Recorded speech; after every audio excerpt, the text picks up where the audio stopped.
Welcome back to my channel, everyone. Today's video is sort of, I guess, a story time about the closest I've ever come to being bit, involving the snake that I have in here. Before we even begin, remember I'm a professional, don't attempt anything you see. I post videos on venomous snakes, so if that's something you enjoy, please consider subscribing. And something to be aware of before I even start talking about the situation: the snake was not being aggressive, it was defending itself in that situation. And whatever happens now, the snake is defensive, but if given the chance, like any other snake, it'd prefer to flee. So remember, and if I ever do get bit, it's my fault. I'm working with these animals, things sometimes happen.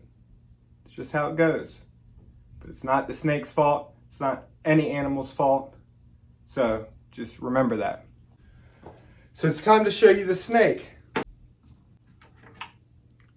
None other than this beautiful snouted cobra. So let's talk about the situation. Now, I've had this snake since a baby. She's always been very defensive. And if you're new here, you might not have ever heard me talk about personalities, but for those that have been here a while, know that I talk about snakes and other animals' individual personality. She's been very defensive, usually when getting out of the enclosure or putting back after she's been in the bucket during cleaning. But typically, once she's out for a bit, she goes back to being laid back and curious. So from the get-go, as a baby, been very defensive, just her personality. Some snakes defensive all the time, some snakes laid back all the time, some snakes defensive during particular situations. So she's defensive when getting out, putting back, and that's gonna lead to the day of the incident. I had friends visiting and they had never seen a cobra hooded up. I don't even know if they've seen a cobra in person, but I wanted to show them a cobra hooded up. So I got her out, and like I said, getting her out of the enclosure, she's typically in defense mode, so she's hooded up. Now I'm talking to them while handling the snake, and I'm sure some of you can relate to what I'm about to say. Even when you're doing something you've done 1,000 times or very skilled at, when people are around, sometimes that causes little mistakes to happen. So although I'm looking at the camera, I'm still watching her out of the corner of my eye and paying attention. But when there's people around, I'm still watching, but not picking up on small signs. So the situation happened very quickly. Talking with my friends, still watching her out of the corner of my eye, but she gave me signs.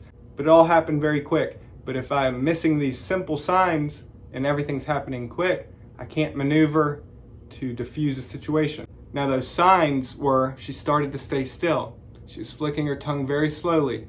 Then she whipped around and struck. And I twisted at the last second and she bit her body right below my finger.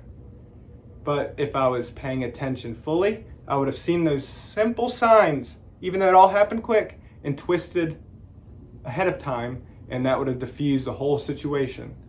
So while focused on talking with friends and not fully concentrated on the snake, I missed the signs, and got close to being bit. Like I said, she bit herself right on the body, right below my finger. That slight twist right before the bite saved me from getting bit. But again, it's not her fault. She is just defending herself. Mistakes happen, and that was a great learning lesson that it doesn't matter if I'm talking with friends, if people are here, I need to stay focused. But that's also a learning lesson to you, anyone hearing this. Always stay focused, be in the right mindset. If people are around, if you're alone, and what I mean by being alone, look at how you're feeling. If you're having a long day and stressful day, don't work with animals that day. Especially if you're intoxicated or things like that, that's a great way to get bit. So the main lesson learned, even if people are around, stay focused. And yeah, thankfully I didn't get bit. That's the closest I've ever come. Now the whole situation was captured on security camera, but I'm not going to post that. Maybe one day in the future I will, but as of right now, can't post it. It's not my place to post it due to it happening at someone else's place. But anyways, thank you for watching. I'll be back soon with some more videos. Love you all. Take care. And subscribe if you're new.